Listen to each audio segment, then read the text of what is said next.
ईद पर सिवैयाँ खाने वाले हो जाए होशियार, क्योंकि ये सिवैयाँ हैं जो आपकी शुगर को यकदम बढ़ा सकती हैं और आपके लिए बहुत बड़ा मसला खड़ा कर सकती हैं। शुगर वाले मरीज तो इससे बिल्कुल अवॉइड करें, लेकिन जिनको शुगर नहीं है वो भी इसको बिल्कुल इत्तदाल के साथ खाएं। तो आप रिफाइंड आटे से चोके जो सिवैयाँ मार्केट में आती हैं, तो इनकी जो ग्लाइसीमिक इंडेक्स है वो बहुत ज़्यादा होता है, जिससे शुगर लेवल बढ़ने के ज़्यादा चांसेस होते हैं। आप सिवैयाँ ज़रूर खाएँ, शेर खुरमा ज़रूर खाएँ, लेकिन उसको इत्तदाल के साथ खाएँ ताकि आपका सेहत भी बरकरार रहे, आपका वज़न भी बरकरार रहे।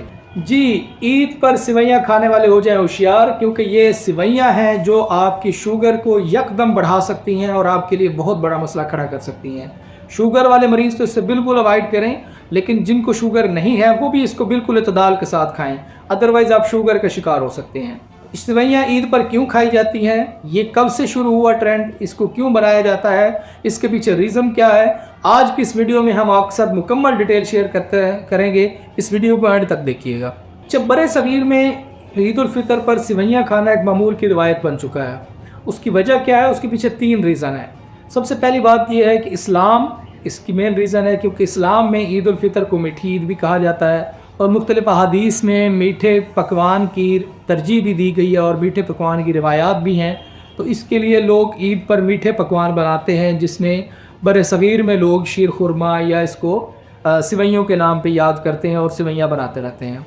दूसरी वजह जो ये है सिवैयाँ बनाने की, वो हमारे बड़े सगीर के जो मुग़ल हुक्मरान थे, मुग़ल हुक्मरान जब बहुत खुश हुआ करते थे या उनके लिए कोई खुशी का मौका होता था या जश्न का समा होता था, तो वो एक ख़ास डिश बनाते थे जिसको शीर खुरमा कहते थे।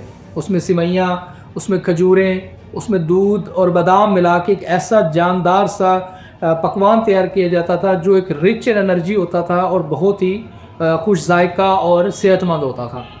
अब और फिर तीसरी चीज़ जो है वो ये है कि बड़े सगीर की सकाफ़त थी। बड़े सगीर में जो बादशाहों में चीज़ें मकबूल होती थी वो उनके लोग अडॉप्ट कर लेते थे और वो उस चीज़ को तैयार करके खाते थे। तो जब बादशाह अपनी खुशी के मौका पर और अपने जो इवेंट्स होते थे, तकरीबात होती थी, स्पेशली ईद के मौके होते थे, उसके ऊपर शीर खुरमा बनाते थे, तो यही चीज़ें फिर अवाम में कॉपी होना और मकबूल होना शुरू हो जाती थी।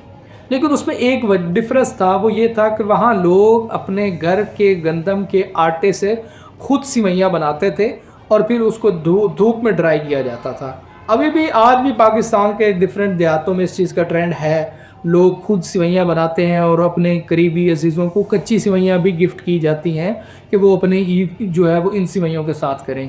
वो सिवैयाँ चूँकि अच्छे फाइबर वाले आटे के साथ बनाई जाती हैं, तो वो चूँकि रमज़ान शरीफ में रोज़े रखने के बाद जो वीकनेस और नकात महसूस कर रहे होते हैं लोग, और उसके बाद जब जश्न का समा होता है तो उसके अंदर एक उनको एनर्जी की ऐसी फूड रिक्वायर्ड होती है कि उनके पूरे महीने की जो वीकनेस है उसको कवर कर सकें।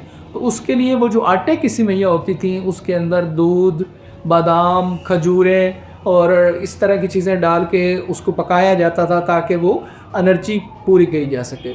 और ये जो कंसेप्ट है कि हमने ईद पे जाने से पहले सिवैयाँ खानी है, वो यही होता है कि एक महीना हम सहरी के टाइम पे खाना या नाश्ता करने के आदी होते हैं, तो उस दिन भी हमें सुबह सुबह क्रेविंग हो रही होती है। तो उस क्रेविंग को पूरा करने के लिए जो इजी और रेडी टू ईट या फौरी बनने वाली आइटम होती है, उसमें सिवैयाँ बहुत अच्छा आइटम होता है।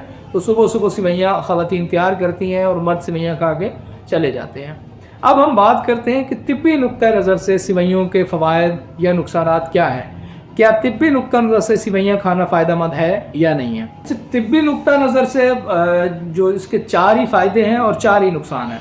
पहले हम फ़ायदों की बात करते हैं। सबसे पहला फ़ायदा तो ये है कि ये तवानाई का बहुत अच्छा सोर्स है। जैसे मैंने आपको पहले बताया कि पूरा महीना रमज़ान शरीफ में रोज़ा रखने के बाद एक वीकनेस और नकात हो रही होती है, तो उसको कवर करने के लिए आटा जो है उसमें कार्बोहाइड्रेट्स होते हैं, फिर उसके साथ साथ हम खजूर का इस्तेमाल करते हैं, बादाम का इस्तेमाल करते हैं, किशमिश का इस्तेमाल करते हैं, ऐसी चीज़ें इस्तेमाल करते हैं जो बॉडी को एनर्जी देती हैं। तो ये तवानाई का बहुत अच्छा सोर्स होती हैं। दूसरी बात ये है कि ये ज़हनी सुकून लाती हैं। जब वीकनेस के बाद आप कार्बोहाइड्रेट्स लेते हैं और कैल्शियम वगैरह लेते हैं, तो ये आपको ज़हनी सुकून देती हैं, जिससे आपकी जो मेंटल रिलैक्सेशन है, वो फ़रत है, वो बढ़ती है। तीसरी चीज़ ये है कि हाजमे के लिए बहुत मुफीद होती हैं, क्योंकि ये सेमी सॉलिड होती हैं। ये बिल्कुल ना लिक्विड होती हैं और ना सॉलिड होती हैं, और सेमी सॉलिड चीज़ें जो होती हैं तो मैदे के लिए डाइजेस्ट करना बहुत ईजी होता है। और चूँकि हम इसमें चौथा फ़ायदा इसका ये है कि चूँकि हम इसमें खजूर का इस्तेमाल कर रहे होते हैं, बादाम का इस्तेमाल कर रहे होते हैं, स्वीट्स का इस्तेमाल कर रहे होते हैं, तो इससे कैल्शियम और विटामिन्स जो है वो बहुत वाफर मिकदार मिलते हैं और उससे बॉडी जो है वो एनर्जी फील करती है। اب آتے ہیں کہ اس کے نقصانات کیا ہیں، کہ کیا ہمیں سوئیاں کھانی چاہیے یا نہیں کھانی چاہیے، یا کن لوگوں کے لیے یہ بینیفیشل ہے اور کن لوگوں کے لیے نقصان دہ ہے۔ سب سے پہلی بات تو یہ ہے کہ جیسے میں نے پہلے کہا کہ اس سے شوگر بڑھ سکتی ہے، کیونکہ جو سوئیاں ہماری روایات پہ تھیں، جو بر صغیر میں تھیں، یہ جو مغل بادشاہوں کے دور میں تھیں، وہ ہمارے اپنے آٹے سے بنی ہوئی اور چکی پہ آٹا، اور اسپیشلی اس وقت چکی وہ پتھر والی چکی ہوتی تھی جس کے اندر کسی قسم کی ہیٹ پروڈیوس نہیں ہوتی تھی اور کوئی بھی کیمیکل اس کا ڈیمیج نہیں ہوتا تھا۔ اب وہ چونکہ رہا نہیں، تو آپ ریفائنڈ آٹے سے چونکہ جو سوئیاں مارکیٹ میں آتی ہیں تو ان کی جو گلائسیمک انڈیکس ہے وہ بہت زیادہ ہوتا ہے، جس سے شوگر لیول بڑھنے کے زیادہ چانسز ہوتے ہیں۔ دوسری چیز یہ ہے کہ چونکہ اس میں ہم دودھ کا استعمال کر رہے ہوتے ہیں، تو دودھ کے استعمال کی وجہ سے لیکٹوز انٹالرنس والے جو پیشنٹس ہوتے ہیں ان کے لیے بہت نقصان دہ ہوتا ہے اور بہت خطرہ ہوتا ہے۔ تیسری چیز یہ ہے کہ چونکہ یہ میٹھا پکوان ہے، تو میٹھا جو ہے وہ اوور آل باڈی کو زیادہ ہائپر گلائسیمک میں لے کے جاتا ہے، اور اس سے شوگر اور ڈفرینٹ میٹھے کی وجہ سے ہونے والی بیماریاں جو ہیں وہ سرپرست ہیں۔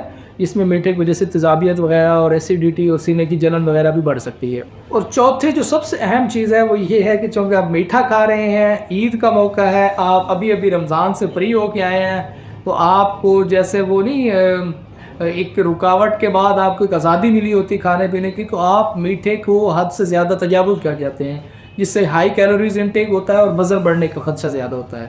تو امید ہے آپ سوئیاں ضرور کھائیں، شیر خورما ضرور کھائیں، لیکن اس کو اعتدال کے ساتھ کھائیں تاکہ آپ کا صحت بھی برقرار رہے، آپ کا وزن بھی برقرار رہے اور آپ کی انرجی بھی برقرار رہے۔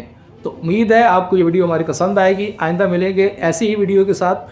اپنا سبسکرائب ضرور کیجیے گا، اور اب کوئی بھی کویسچن ہو تو کمنٹ میں ضرور لکھیے گا۔ بہت شکریہ، اللہ حافظ۔